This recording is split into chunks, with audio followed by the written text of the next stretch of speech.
sa lugar ko. Ako daw ay bobo at naging kapos. Dahil grade 4 lang hindi ko pa tinapos. Pero ngayon napakanta sa tenga nyo lahat. Kumukonekta at matagos.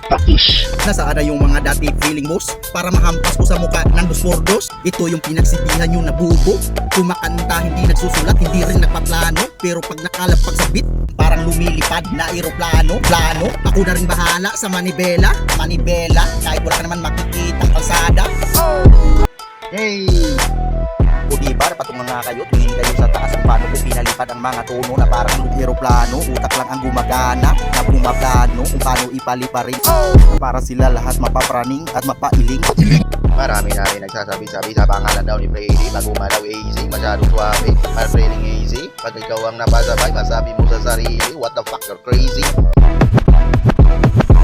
Teka lang muna mga pare, kukwento lang muna si Freddy kung saan nanggaling sa lugar ng Kandunig Negros. Pumunta ng Maynila upang makaraos. Kahit mahirap ang trabaho, kumapatos, gamit lang ang lumang sapatos para lang makaraos. Nagtatanim ng hitos, huwag mong nabitos para sa tagumpay makatagos. Ano ang sabi niyo mga boy, mga taga-probinsya walang buga?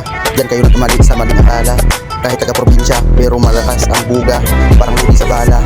Pag hinarang mo sa kalsada, sigurado patay kayo lahat mga tanga. Kahit taga-probinsya nga lang, pero mabito ka namin halang. Huwag kayong parang harang, baka kayo makitin ng tarik ng sinibalang. Sabi nyo, malakas ang taga-Maynila. Putang ina, pagdating sa boxing, wala naman itong magagawa, wala na rin mapapala. Sisigaw lang ko na papa. Putang ina, isa kang hinayupak na lampa. O ano, masakit? Sa cellphone ko lang to kinanta at inidit. Pero ito masakit, kung gusto mo sumingit, halika rito, ako bahala. Sumapak sa mata mo para ka maging inject na singkit. Sino nagsabi sa akin na hindi ko kaya sumabay? Subukan nyo dito para malaman nyo kung sino matibay. Kaya huwag nyo sabihin na kayo ay maghuhukay, dahil matagal na rin yung kabila kong paana sa hukay. Baka hindi nyo kakayanin at kayo na rin mamatay. Kami mga taga-probinsya, kamay namin parang nakadroga. Mas matigas pa sa bote ng Coca-Cola. Pag ito sinapak sa iyong muka, ikay mapahiga. Sigurado hindi ka na rin makahinga. Ika na rin makahinga.